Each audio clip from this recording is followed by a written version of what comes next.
Kalian pasti udah sering dengarkan soal Roma, Ottoman, atau Majapahit.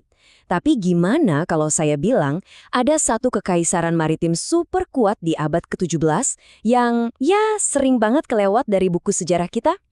Oke, ayo kita bedah bareng kisah epik Kesultanan Goa Talo. Coba lihat angka ini. 100.000 lebih. Ini bukan cuma angka loh. Ini populasi sebuah kota besar di zamannya. Kita ngomongin metropolis yang super ramai dan super kosmopolitan. Nah, pertanyaannya sekarang, di mana coba kota ini? Bukan di Eropa, bukan juga di Tiongkok. Coba tebak deh. Jawabannya mungkin bakal bikin kalian kaget. Dan jawabannya Makassar. Betul, di jantungnya Nusantara. Lokasinya strategis banget di jalur krusial antara Malaka, Jawa, sama Maluku. Di masa jayanya, pelabuhan Somba Opu itu ibarat magnet yang narik pedagang dari seluruh penjuru dunia. Oke, jadi gimana ceritanya sebuah kerajaan di Sulawesi Selatan bisa jadi pusat gravitasi dunia pada saat itu? Nah, ini yang mau kita bedah. Kita mulai dari awal, kenapa metropolis Somba Opu ini bisa jadi sepenting itu? Kunci kebangkitan mereka itu ada di sebuah inovasi politik yang jenius banget.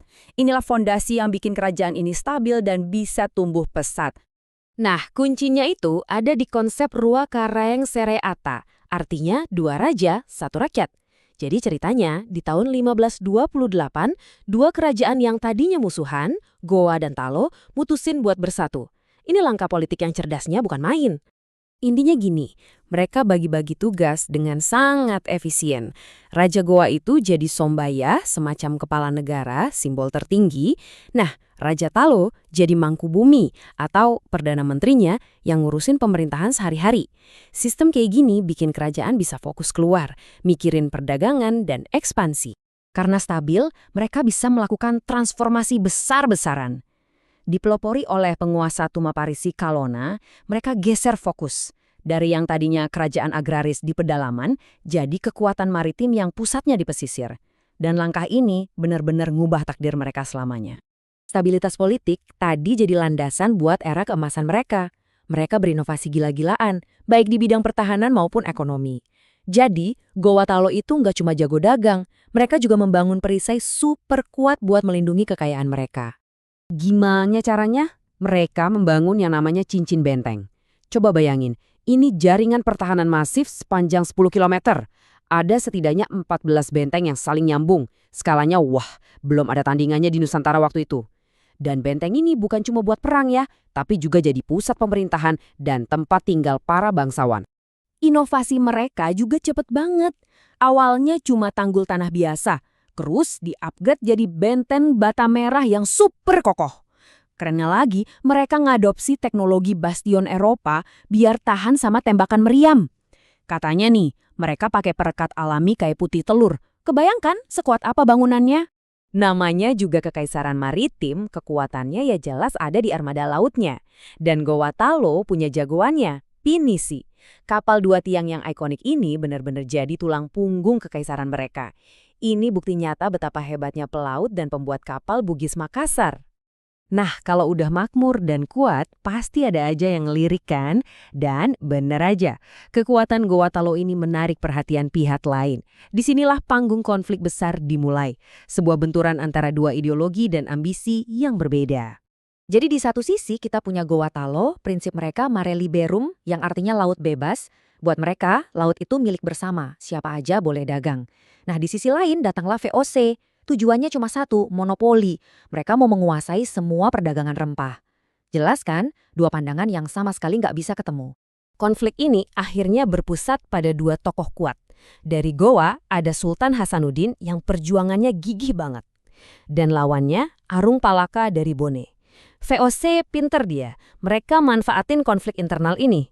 Mereka dukung Arung Palaka yang pengen merdeka dari Goa. Ya, politik adu domba klasik lah. Semua ketegangan ini akhirnya sampai di titik puncaknya. Meledak jadi perang besar yang bakal nentuin nasib perdagangan bebas di seluruh kawasan. Perang Makassar itu, brutal dan benar-benar menguras tenaga. Bayangin, Goa dikepung dari darat dan laut sama pasukan gabungan VOC dan sekutu-sekutunya, termasuk pasukannya Arung Palaka. Tapi Sultan Hasanuddin nggak nyerah gitu aja. Pertahanannya sengit banget, sampai-sampai beliau dijuluki ayam jantan dari timur. Tapi sayangnya, setelah perang yang panjang dan menghabiskan segalanya, Gowa akhirnya harus menyerah. Tanggal 18 November 1667, mereka terpaksa menaikkan perjanjian Bongaya. Ini bukan sekedar perjanjian biasa, ini adalah dokumen yang resmi mengakhiri kedaulatan mereka. Dan dari semua isi perjanjian itu, ada satu pasal yang paling menyakitkan. Goa diperintahkan buat menghancurkan semua benteng pesisir mereka.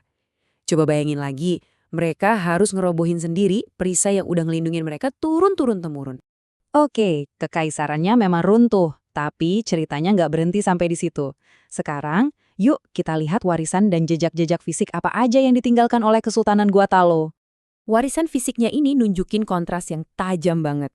Di satu sisi, ada reruntuhan ibu kota Sombaopu yang dulu megah, yang baru ketemu lagi tahun 1980-an. Di sisi lain, ada benteng Ujung Pandang. Ini satu-satunya benteng yang disisain, nggak dihancurin. Kenapa? Karena langsung diambil alih sama VOC dan diganti namanya jadi Fort Rotterdam.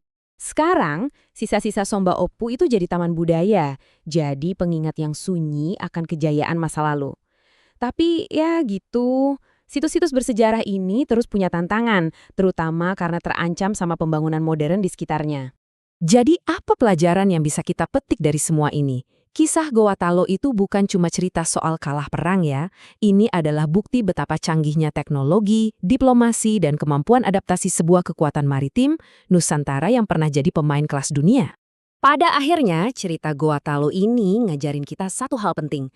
Kedaulatan itu harganya mahal banget.